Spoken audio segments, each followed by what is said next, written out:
In today's video, I'm going to teach you how to create a Google Analytics SEO dashboard. By the end, you'll have a clean, reusable overview that highlights the metrics you care about for organic performance.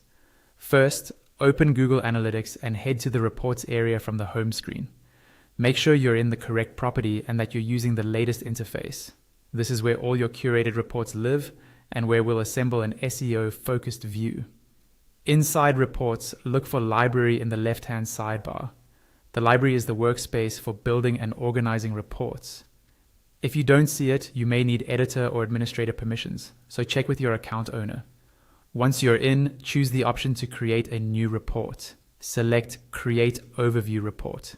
An overview report is a dashboard-style page made up of modular cards. It's perfect for SEO because you can surface high-impact metrics at a glance without digging through multiple menus. Now, click. Add cards. You'll see a gallery of card templates pulled from your existing data. Find and select active users. This is a great anchor metric for SEO. It helps you understand how many people are engaging with your site during the time window you're analyzing. Go ahead and add that card to the canvas. With your first card in place, continue customizing your report. You can reorder cards, adjust settings, and add more cards that reflect your goals.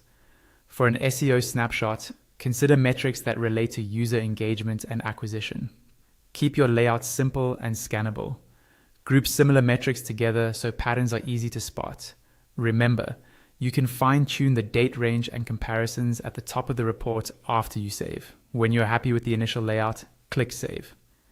This opens the Save dialog. Give your report a clear, searchable name and a helpful description.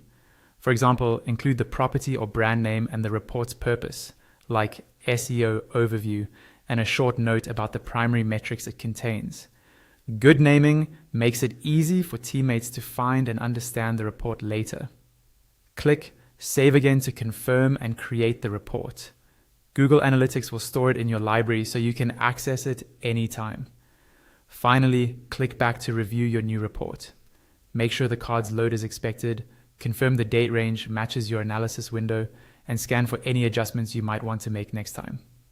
From here, you can return to the library whenever you need to update or expand the dashboard as your SEO needs evolve. That's it. Your Google Analytics SEO dashboard is ready to use.